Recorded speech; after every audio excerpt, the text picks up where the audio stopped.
It is Beyond the Box Score 2.0 version. The boys are back. Little blast from the past, Star Spangled Banter. Connor, you go first. This is going to sound completely crazy. Win me a few more games before you start dancing. That's all I ask. That is the difference between being good and being great. How about that segue right there, baby? Forward bounce, just get it out of here. You like that? And they let the team down on Sunday. Last call. Good evening and welcome to Beyond the Box Score. Special episode here on a Friday night. Across the screen from me, Connor Priester, our man in Tonawanda, New York. I'm Cole Johnson. I'm in Tully, New York right now. And this is a fun one, Connor. We got some good stuff on our plate heading into Wild Card Weekend. Yeah, this is, we wanted to kind of get this going and before playoffs and, just like everyone else does, wanted to give our opinions, our inaugural NFL award show. So kind of brought it on you spontaneously last show. So I'm excited for it, ready for our bracket challenge, see who comes closer. I think we should put a little wager on the bracket. All right. Like whoever comes closer or something, I don't know. We should put some type of wager on it, some type of bet. We'll think of something. We'll come up with something. I enjoy that. We'll have to come up with it before they start tomorrow. But I would say like the winner or whoever loses has to get the like you would have to get a Bills jersey and then I would have to get a Giants jersey. But I feel like that wouldn't be too bad because I'm not a huge hater of the Giants. Wouldn't care about that at all, so that wouldn't work. Yeah, I don't know. I'm not good enough with it. I have to consult with the others. Yeah. All right. Well, let's get into it. We got a couple things for you. Keeping it simple today, but starting it off before we get into those end of the year awards, Connor. This is our Beyond the Box Score bracket challenge, the NFL playoff picture, Wild Card Weekend starting tomorrow. Connor, just run me through everything game by game and what's going to happen. Wild Card Weekend. We're going to start with the AFC. So we already kind of gave our picks on what was it? Tuesday? Tuesday? One of them. Let me just get this out of the way. And so I already said my picks, so I'm going to stick with them too. So I'm taking Tennessee over Baltimore. I'll go matchup. Baltimore versus Tennessee. I'm taking Tennessee. Cleveland versus Pittsburgh. I'm taking Cleveland. And Indianapolis versus Buffalo. I'm taking Buffalo. And jumping over to the NFC, it is Tampa Bay versus Washington. I'm taking Tampa. The Rams versus the Seahawks. I'm taking the Rams. And the Bears versus the Saints, I am taking the Bears.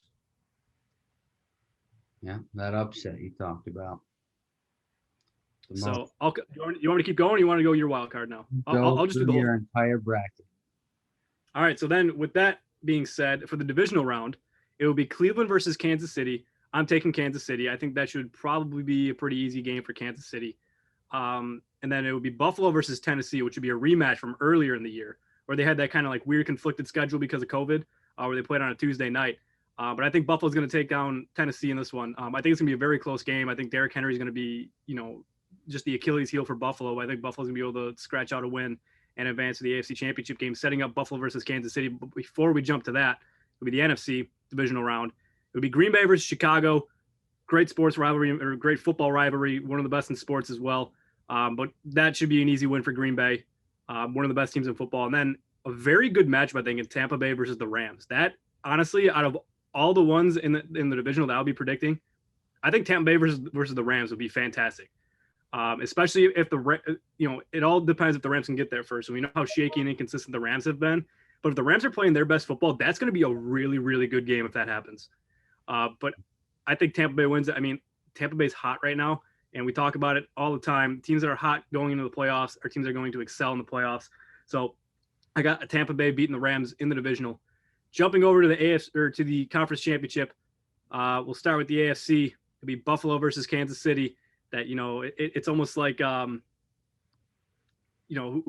like Conor McGregor versus someone else big in UFC. I'm not big into it, but it's like the two top dogs that everyone has been hyping up probably since the halfway point of the season, where Buffalo started to look a little legit and started to have this dominant offense. It's the matchup that everyone's basically been comparing to, because Kansas City is that top dog right now and Buffalo's sneaking up.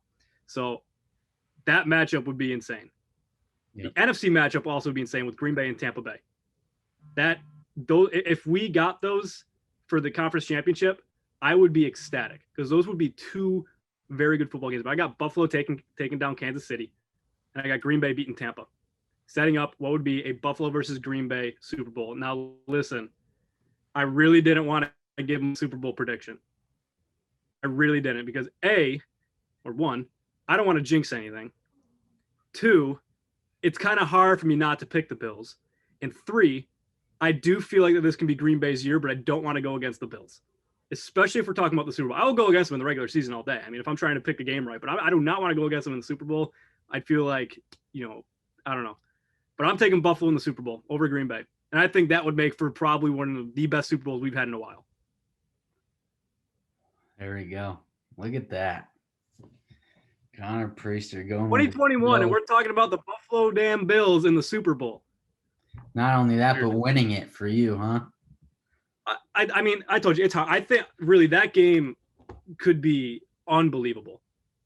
Unbelievable, especially because you're looking at two of the best passers in the game right now. Two guys that are probably fighting for MVP. I do think the Bills probably have a better defense. I think the one advantage that Green Bay has is that they have Aaron Jones.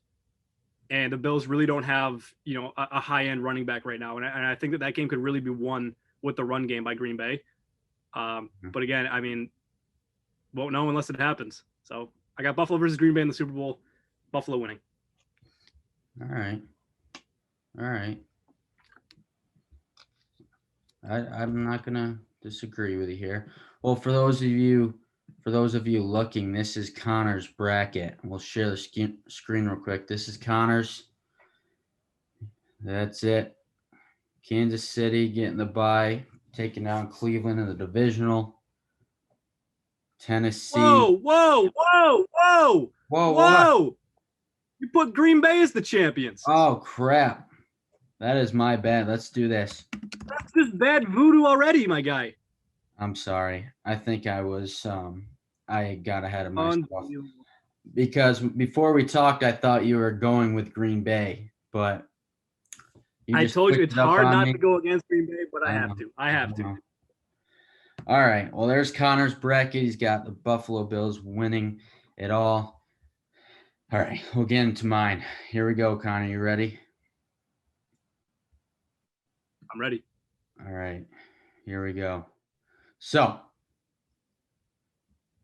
in the AFC wild card round, I'm going against Connor here. I got to take Baltimore. Baltimore winning, ending the year on 5 straight wins. Kind of like you just said, Connor. Hottest teams going in, like Tampa Bay. I got to go with Baltimore. No one stopped them in the last few weeks. They put up over 30-something points in 4 of their last 5 games. Rushing attack has been unstoppable. Got to go with Baltimore over Tennessee. It's a rematch of an overtime game in the regular season that Tennessee ended up coming out on top with a Derrick Henry broke out a touchdown run in overtime. I think Baltimore gets the revenge here. Pittsburgh, Cleveland. I got to go against you here too. I can't see Cleveland beating Pittsburgh 2 weeks in a row, 2 times in a row, nonetheless 2 weeks in a row, especially after barely sneaking out a win last week when all the marbles were on the line. They had high energy, and Pittsburgh didn't even have their starting quarterback in. So I got to go with Pittsburgh here, and then Buffalo, Indy.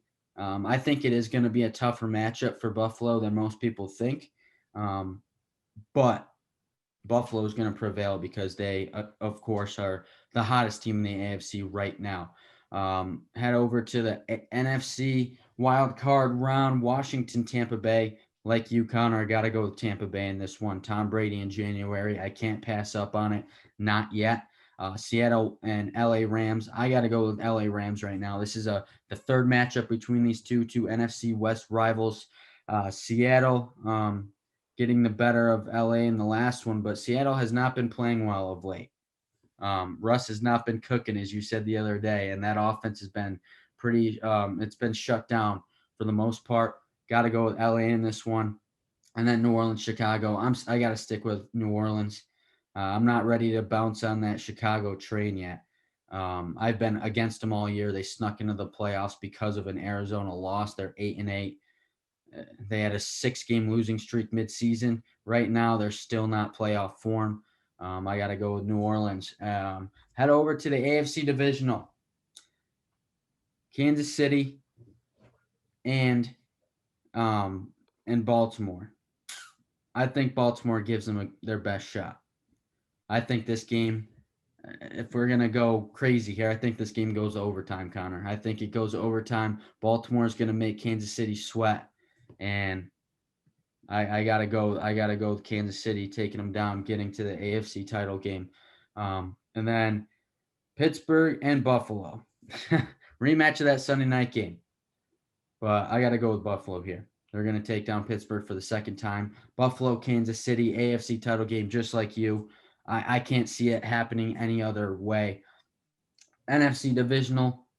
So the Rams would be taking on Green Bay. I gotta go with Green Bay over LA Rams right now. Aaron Rodgers is playing out of his mind, his connection with Devontae Adams, and the Rams are just too inconsistent. They could get that win over Seattle in the wild card round, but I got to go Green Bay over LA. And then we have the rematch again of New Orleans and Tampa Bay. New Orleans took down Tampa Bay twice this year. One of the hardest things to do in sports, Connor, is to beat a team 3 times. I got to take Tampa Bay over New Orleans. And this is as much as I want Drew Brees to get back to the playoffs, get back to that Super Bowl. New Orleans has what they have. Sean Payton, incredible coach. They have Kamara. Their defense has been better this year. I got to go with Tampa Bay, though. They're rolling right now. And I cannot take New Orleans beating Tampa Bay 3 times in a year. So it's going to be Green Bay and Tampa Bay in the NFC title game. Back to the AFC, Connor.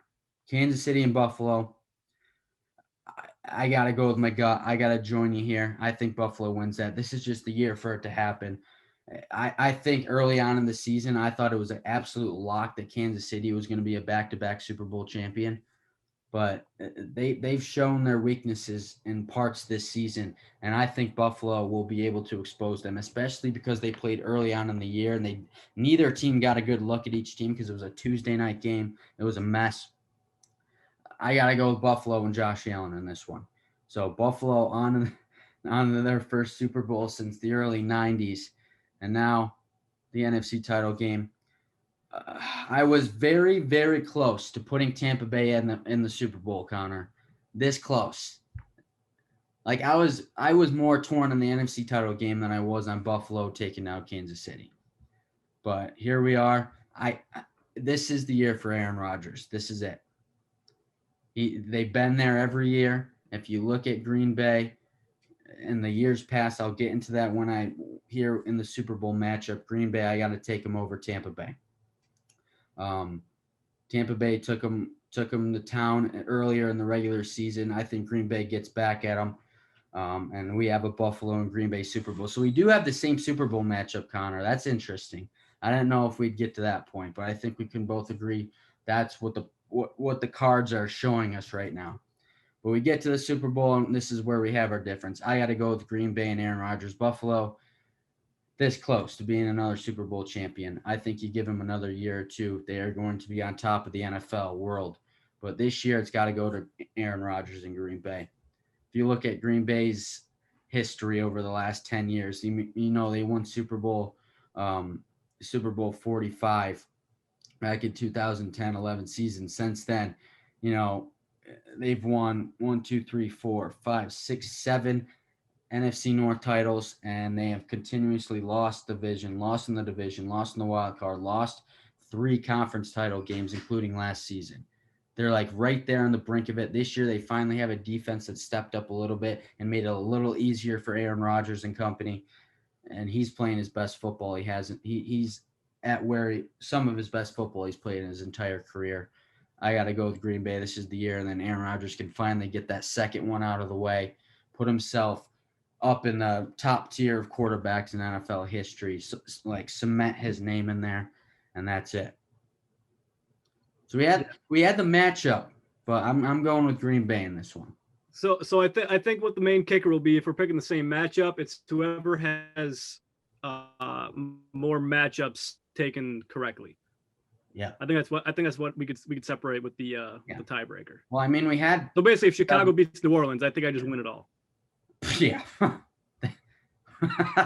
I mean, if you want to say that, go ahead. But I mean, we do have a lot of differences in the wild card matchups anyway. I mean, you have Tennessee, I got Baltimore. You have Chicago, I have New Orleans, and what was the other one? Was that the only two?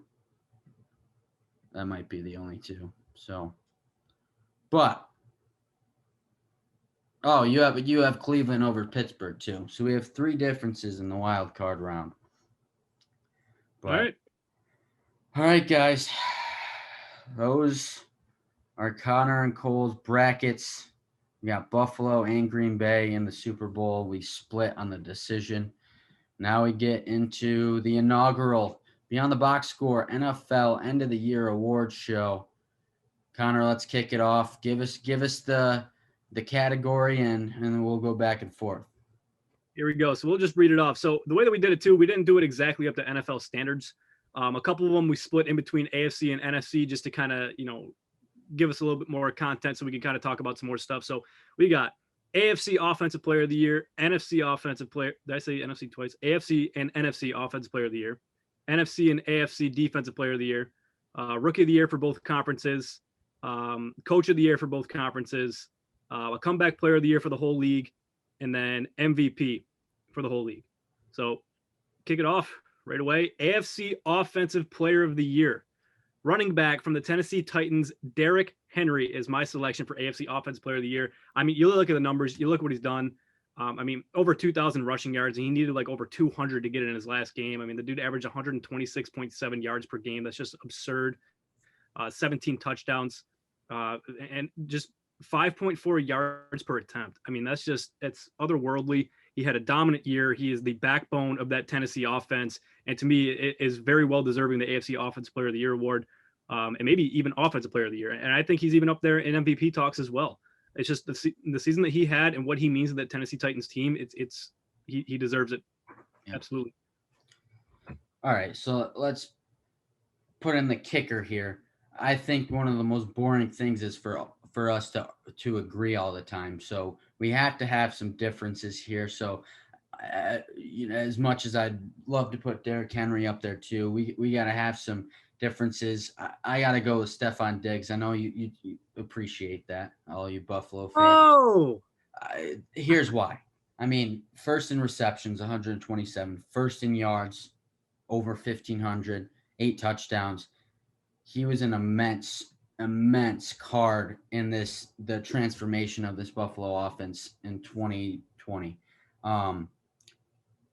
The fact that Stephon Diggs was kind of thrown aside and being called selfish and a cancer to the team in Minnesota, and for him to come to Buffalo with a young quarterback and jumping into the Bills Mafia and doing what he's done and producing as he's produced, I got to give him something. I got to give him some kind of award. And it's the way he's turned around this Buffalo offense and given Josh Allen that number 1 target that he can go to. And, when he's in duress, he's under pressure, he's rolling out of the pocket. He's the one guy that he's going to find time and time again. And that's more valuable to a team. It's one of the most valuable things you can bring to a team, and he's a huge asset. So I got to give him there. And I mean, you don't have the most receptions in the NFL and lead the league in receiving yards for no reason. So I got to go with Stephon Diggs for AFC Offensive Player of the Year. Yeah, I don't even think this is something I disagree with you on either. I mean, he could definitely, contend for that award as well. I mean, if they did split up into conferences, I definitely think that he's up there as well. But I mean, I know wholeheartedly you probably want to go Derrick Henry, and I know that you don't want to necessarily agree, but I mean, this is something that I'm fine with it, not just because it's Buffalo, but I mean, I do think he can, he's kind of earned himself at least to be in the conversation, 110%.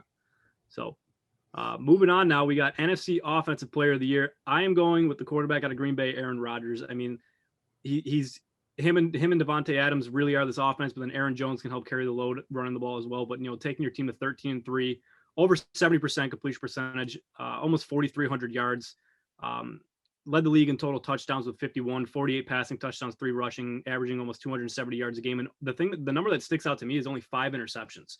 I mean, he's had a tremendous year, especially with what, he kind of walked into, Green Bay drafting Jordan Love. Maybe they thought it was going to be Brett Favre and Aaron Rodgers all over again, thinking it was going to be the downfall of Aaron Rodgers. And he really kind of, shut everybody up and made a statement saying, like, this is my team. I'm going to be here to stay. And I'm going to help carry this team to, a 13-win season.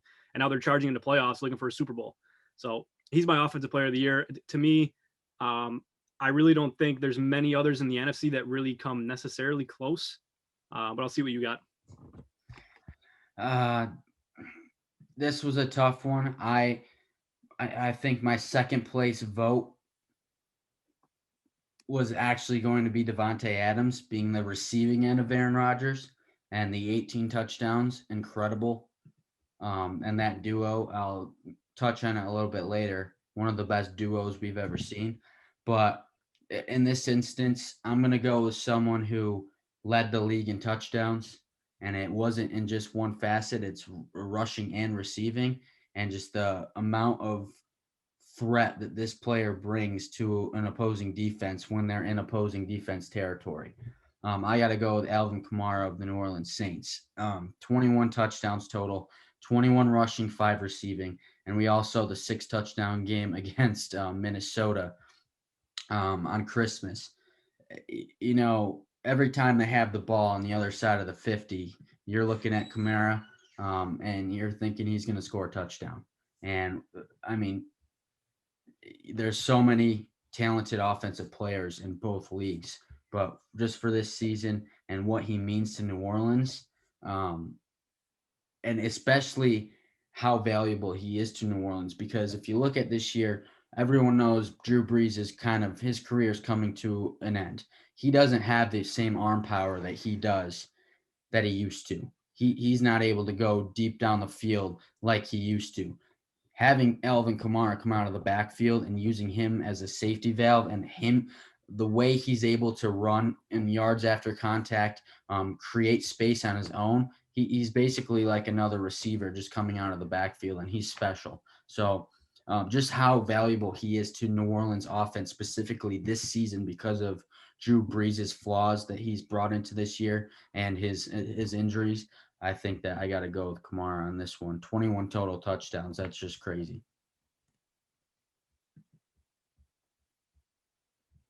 Yeah, I think it's a good choice as well. To me, I still think Aaron Rodgers is my offensive player of the year, but I mean, I definitely think Kamara definitely in that conversation as well. And honestly, I was almost thinking even Tom Brady as well. I mean, he at least deserves to be in the conversation, especially with the second half of the season that he had. I think he was what, third in passing yards. I got to look it up again. I know he was top 5 in passing yards. But I mean, there's a couple of guys that I think deserve to be in the conversation, but I'm still going to stick with Aaron Rodgers. But now we're going to shift over to AFC Defensive Player of the Year. I'll let you go first on this one. I'll let you go first for defensive. All right. I got to go with TJ Watt. That hybrid linebacker defensive end for Pittsburgh. He's at times unguardable. You could put 2 guys on him. He's spinning out of it. He's ripping out of it. He's going in between them. He led the league with 15 sacks this year, 2 forced fumbles. He, on that front 7 of Pittsburgh, he's the leader. He's the guy that gets in there and creates havoc, and he opens it up for other guys. When you do have to double team TJ Watt off to the side, then everyone else comes. And he's still been able to keep that up, even with the loss of Bud Dupree and Devin Bush, 2 really great linebackers for this team. But he's the glue to that front 7 for Pittsburgh, which is, we've talked time and time again about being the paper warriors, and that one of the worst 11-0 teams we've seen, but they still won 12 games, 12-4, and a lot of it has to go to that defense, and a lot of it is TJ Watt's responsibility. Yeah, I mean, this one was honestly tough for me because I was kind of thinking about TJ Watt as well, just because, I mean, he really is, I'm going to use this word again for my guys, well, but he's the backbone of that front 7 for Pittsburgh. And just the impact he has on a game and the way that he can change a game, just, being an edge rusher is tremendous. But for me, I think it's very hard to look away from someone who ends the year with 10 interceptions, and that's defensive back out of Miami, Xavier Howard. He was the backbone of the secondary for Miami, and really helped transform what was a very weak Miami team last year into the best defense in the NFL. And to come away with 10 interceptions, I think should not be overlooked. And it's almost kind of like the Stephon Gilmore effect. I mean, you get enough interceptions, people are going to start talking about you. And the way that he helped make that Miami defense what it was, I think deserves to be awarded with the Defensive Player of the Year award. I can't disagree with that. I think another one that I was thinking about too, because you said Xavier Howard, J.C. Jackson in New England. That dude had 9 picks.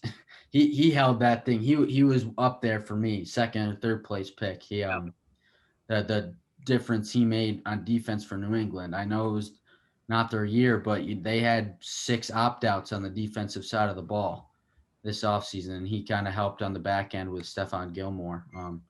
So, all right, NFC Defensive Player of the Year. This is kind of a wild card pick, and it's why I like it. A guy that not a lot of people would recognize if they saw him or knew who he was. Underappreciated, kind of overlooked, kind of like the whole New Orleans defense. Because in years past, New Orleans defense has always been looked at as, oh, they're awful, give up a lot of points. Drew Brees has got to put up 35 points for them to win. I got Trey Hendrickson, defensive end.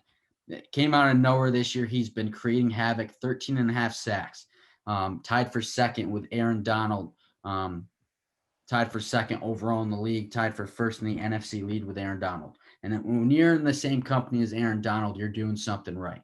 And as much as you want to give it to Aaron Donald, I like to go the underdogs here a little bit and what he means to that defense. The Rams have studs everywhere in defense.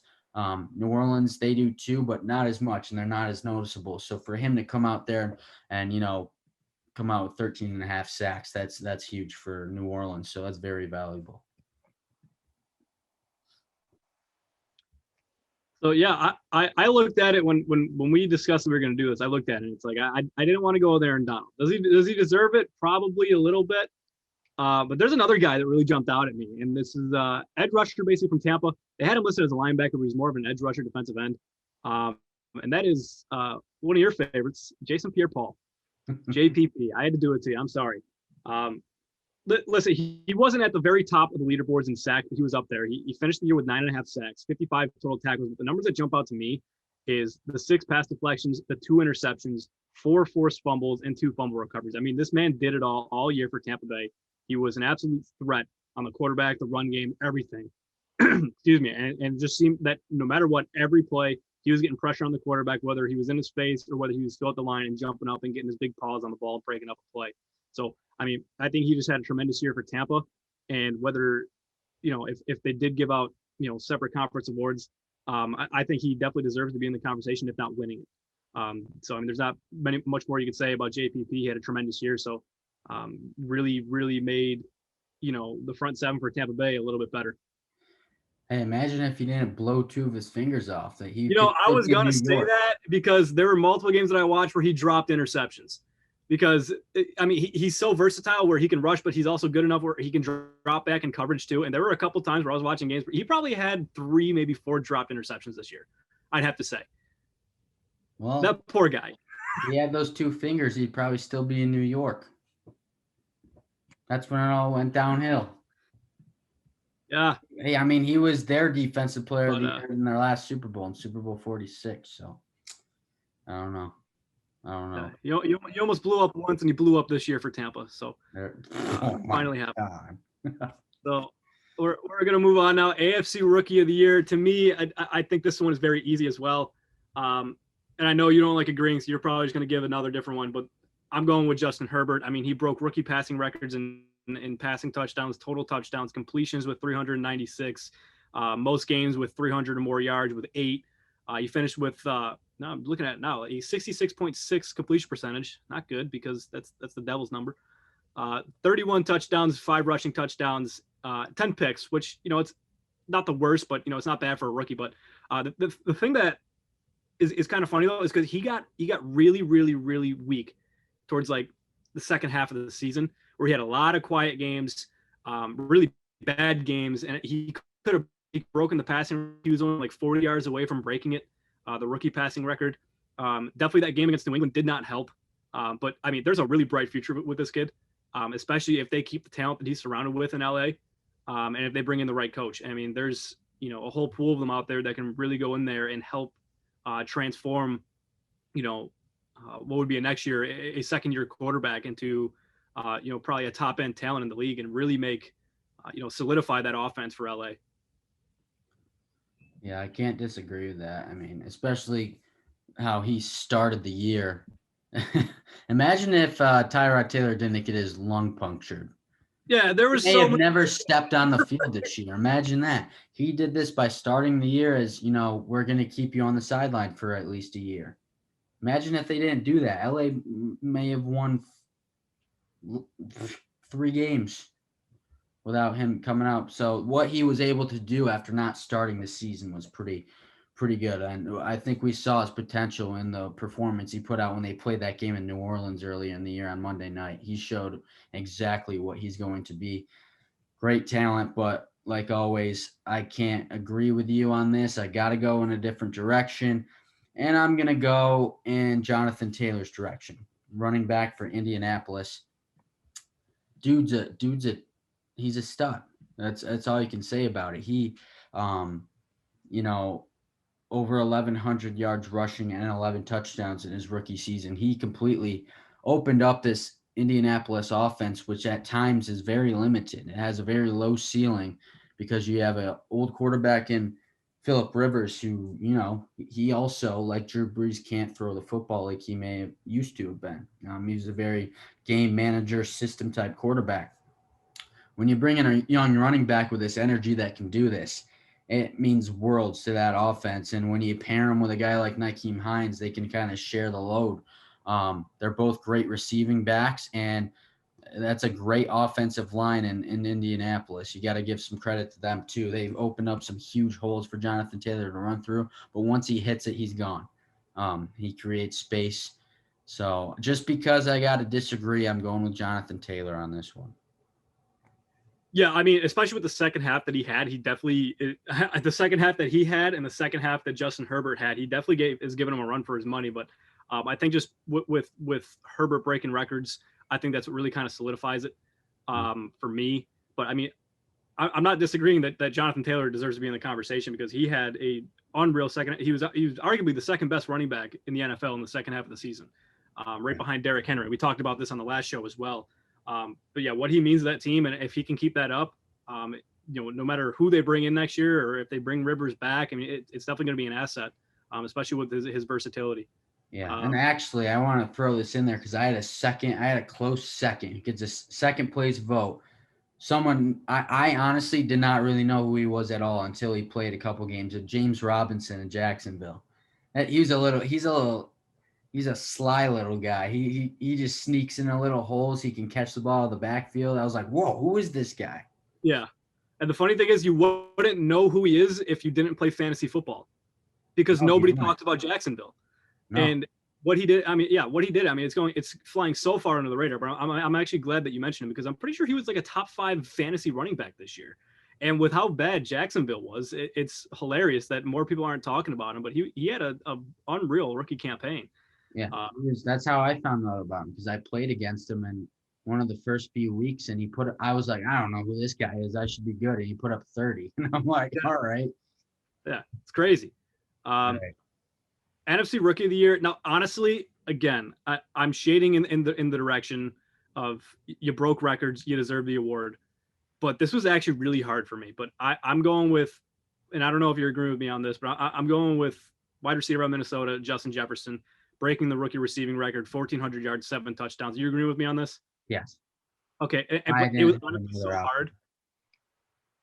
What? Chase Young was honestly, I wanted to give it to him, but Justin Jefferson just had too good of a season. But Chase Young, I don't want anyone to think that I forgot about him because he is going to be a force to reckon with in this league. He is already making noise as a rookie. Earned the C on his jersey as well.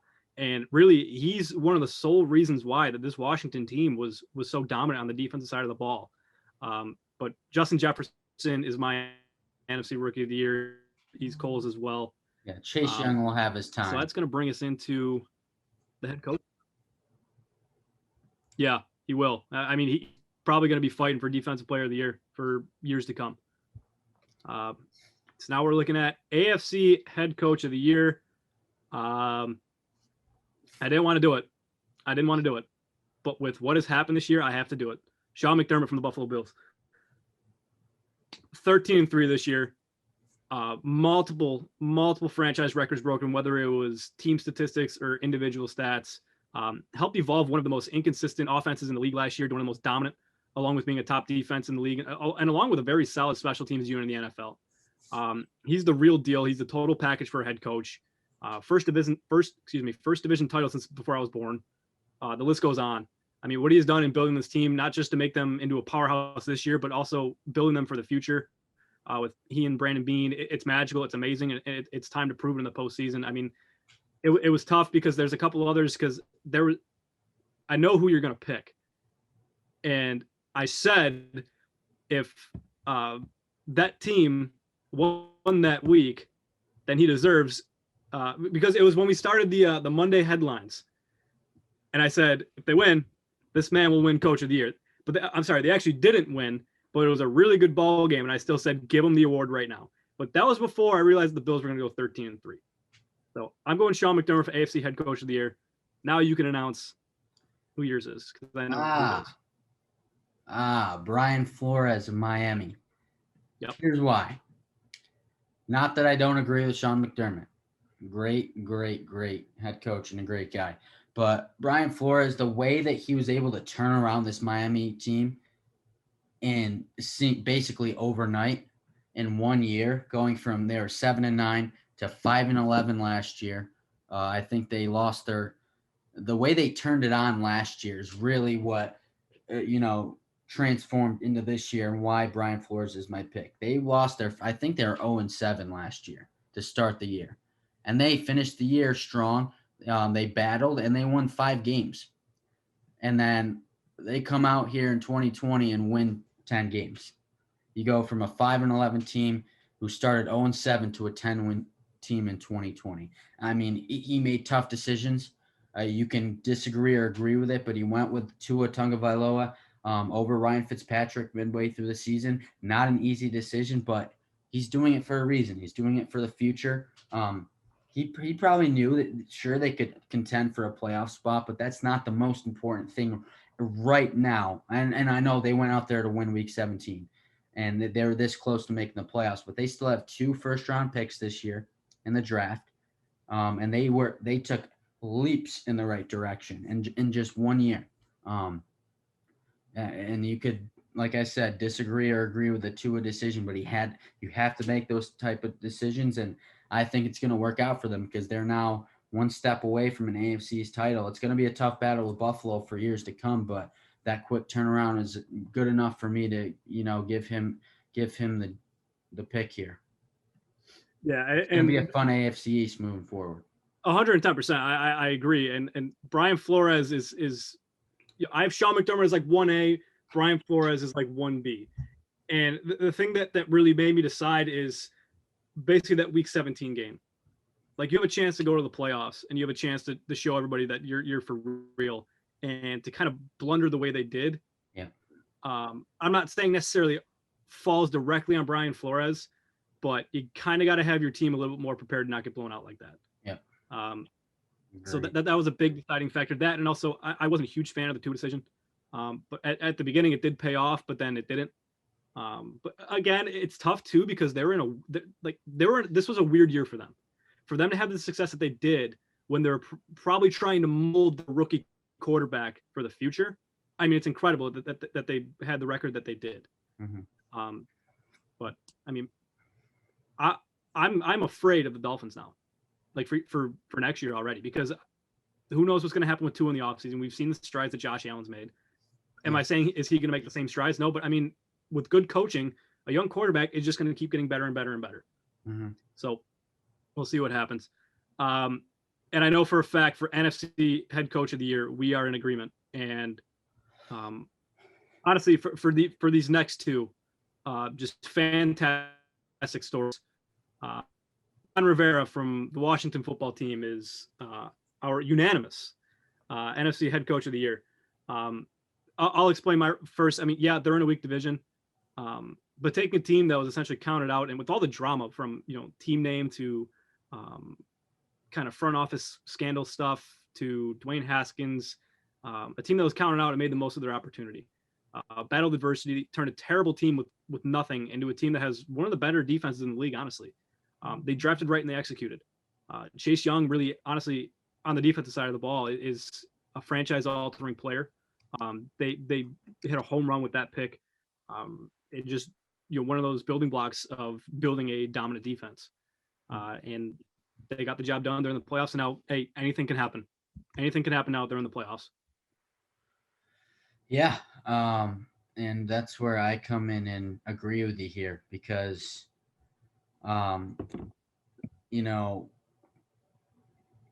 it's hard not to go with them.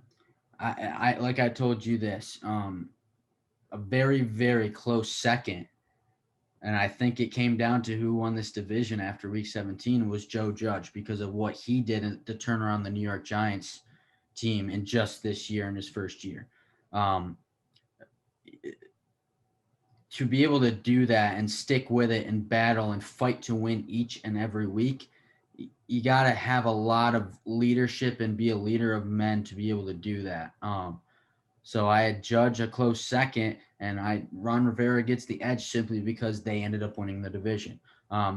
Close behind in a 5-11 record, you wouldn't think so, but Matt Rule in his first year in Carolina, because of the roster he was given, two coaches that battled, were Joe Judge and Matt Rule. They had a tough roster. Bad things happened to them. They had to fight, and they fought to win each week, and they came up with some wins. Easy winning teams you could pick would be Matt LaFleur and Sean Payton. I think they both did an incredible job this year. You could go the top two seeds in the NFC, but just based off, the battling cancer, the changing QBs halfway through the season, to stick through that with a subpar roster and win the division, that says something. Even though it was at 7-9, but like you said, they've drafted right. They've built some big, two studs that a lot of people really, you also kind of like the James Robinson analogy. You wouldn't know Terry McLaurin or Antonio Gibson if it weren't for fantasy football. Yeah. And those two are huge pieces of this team. And they're both, McLaurin's in his second year and Antonio Gibson was a rookie. And then you add Chase Young on the defensive side, and you have to make that, decision to go with one of your top picks in Dwayne Haskins and go with Alex Smith. It was a great job by Ron Rivera. We saw what he could do when he was in Carolina, bringing them to the Super Bowl a few years ago, but with everything that you said, a lot of drama in the front office before the season even started, a team without a mascot this year, and to make the playoffs says something. So we're in agreement there. And I'll let you segue into our comeback player of the year. Well, I think I'd be kind of shocked if this wasn't a unanimous decision across the board, even in the league. But it is here for Connor and I, and it's no question Alex Smith, quarterback for Washington. This guy had what would be a typical career-ending injury only 2 years ago, 2018. He went through, I believe it was 17 different surgeries. There was the potential that he wasn't going to walk again. He had issues with his leg. I think he had some, they were worried that they were going to maybe have to do some serious damage to the leg after the injuries, because I think he had some infections. So that in itself, you wouldn't think a guy would ever step back on the field, but the immense physical therapy and the mindset he had to come back was amazing. He starts the season as a backup, and he steps up mid-season. They get a dominating win over Dallas on Thanksgiving. They beat the undefeated Pittsburgh Steelers, and then they win in Week 17 to clinch the NFC East. To me, I think Alex Smith won the award as soon as he stepped foot on the field back earlier in the season. That might be a little bit of a stretch, but the fact that he came back from a compound fracture in her leg 2 years later and not only that, but go win some games and win a division is it says it's you can't even describe it. Yeah, it's just probably the best feel good story of the year. And yeah, I'm with you. I'd be thoroughly surprised if he doesn't win it at the end of the year at the actual NFL Honors Awards show. It's just such a good thing to see. I think it'd be, even better, even more feel good if, they pull off the upset in playoffs on wild card weekend. But yeah, Alex Smith, comeback player of the year. And I'm gonna wrap it up now, and I'll let you go first. I've been taking the wheel for the majority of this. I'll let you wrap it up with our NFL's most valuable player. All right, folks, we've made it here. Most important one, and to wrap up our show. Thank you again for joining us here on the special. But like Connor said, most valuable player. And this is something we've talked about that Connor debated. He's very passionate about. We've talked about what really the MVP means. Not the best player at a position. It's not the most flashy player, the one with the most commercials on television. It's who's the most valuable player to their respective team and what they can do for their organization. And to me, there's a few, and I think Connor's pick would be my second pick, but I have to go with Aaron Rodgers. Connor had him as his NFC Offensive Player of the Year, but I think he is the most valuable player in the NFL this year. It's his third. It should be his third one. This is his year. Like I said earlier, with Green Bay winning the Super Bowl, I think this is the perfect year for Aaron Rodgers to cement his legacy, win the MVP, win a Super Bowl, and then, Green Bay can do as they please, let him ride out what he has left. You have a quarterback behind him. Everything's been going right. He's been the one half of one of the best quarterback wide receiver duos in NFL history with Devontae Adams, 18 touchdown connections between the two. This is where the words most valuable are key. Without Rodgers, the Packers may not even make the playoffs. And I can say that in full confidence. As good as their team is, they might win 9 games without Aaron Rodgers because of just what he means to this team. I may be stretching a little bit there, but that's really how I feel. If he's not there, who has that connection with Devontae Adams? I don't think anyone else does. And it just makes everyone better around him. Aaron Jones, Marquez Valdez-Scantling, all those skilled players. So I got to go with Aaron Rodgers. This is it. This is the year for discount double check, man. Now, who I think will actually get the award is Aaron Rodgers. And is he deserving of it? Yes, I do think he is. I mean, all the reasons that I'm going to make for my pick is basically the same exact thing you can make for Aaron Rodgers. But there's a couple of differences between the two. Aaron Rodgers has Aaron Jones, arguably, I'd say a top 5 running back in the league. All right. My pick is not a homer take. It is Josh Allen of the Buffalo Bills. So you look at last year before Allen played this well, or even the year before in his rookie season, Buffalo relied on strictly defense, prayed the offense could just get the job done. Now they're second in total yards per game, second in points per game. And all of it to me falls on Allen. And yeah, and the coaching staff too, where I already mentioned Sean McDermott. But the MVP award should go to the player who is most valuable to the team. We already talked about this. And the difference between last year and this year just shows how valuable that Allen can be to a team. When Allen performs at a high level, this team it's Super Bowl caliber. When he's not there, a first-round exit to the Houston Texans after failing to put up points in the second half.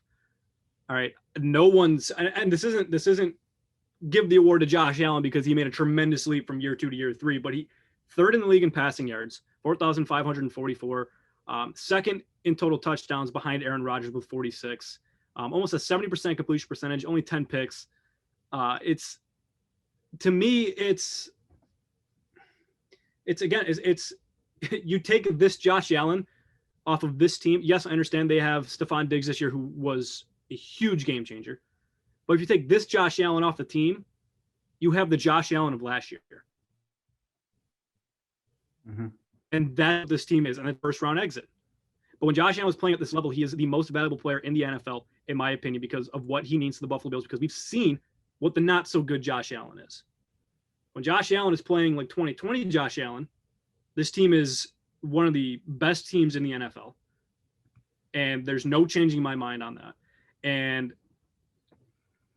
the numbers back it up a little bit. Is Aaron Rodgers higher than him on the majority of them? Yes. But again, you take Devin Singletary and Zach Moss, they don't come close to what Aaron Jones is. So when Aaron Rodgers when the other teams are just preparing for pass, Aaron Jones surprises them and runs for 100 yards a game. The Bills don't have that. The Bills don't have a dominant rusher that can take a little bit of leeway off of Josh Allen.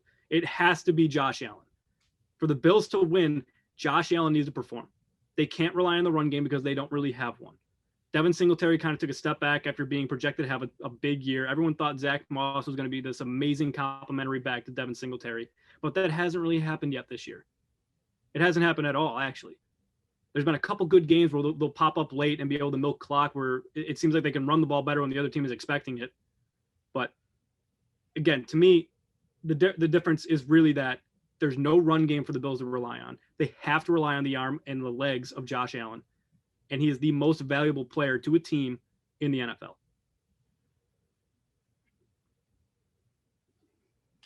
Screw it. Make it the last call. Look at that. Let's just look through our bracket and our awards. I mean, is it a coincidence, Connor, that our two MVP finalists are Josh Allen and Aaron Rodgers, and our two Super Bowl teams are the Buffalo Bills and the Green Bay Packers? Hey, you know what they say? It's a passing league, baby. And the quarterback is the face. Quarterback is key. Franchise. I don't think it's a coinky dink. Okay, so to wrap it up. Thanks for joining us here in the special one. But Connor and I both got Bills, Packers in the Super Bowl, and we got a battle between Aaron Rodgers and Josh Allen for the MVP. I think both are definitely deserving of the award. So I guess we'll see how it plays out. But Connor, thanks for playing the game. Absolutely. Thanks for joining on. Thanks for everybody tuning in. Hopefully, we'll be back next week to discuss this wild card weekend. Don't forget, tomorrow we got Buffalo, Indianapolis, LA, Seattle, and Tampa Bay and Washington. And then Sunday we got Baltimore, Tennessee, Chicago, New Orleans, and then Pittsburgh and Cleveland on Sunday night, wrapping it up. So you heard our picks. What are yours? Let's have a debate going here. But Connor, great speaking to you across the screen in Tonawanda, New York. Always a pleasure. This is Beyond the Box Score. We'll see you next week. Have a good one.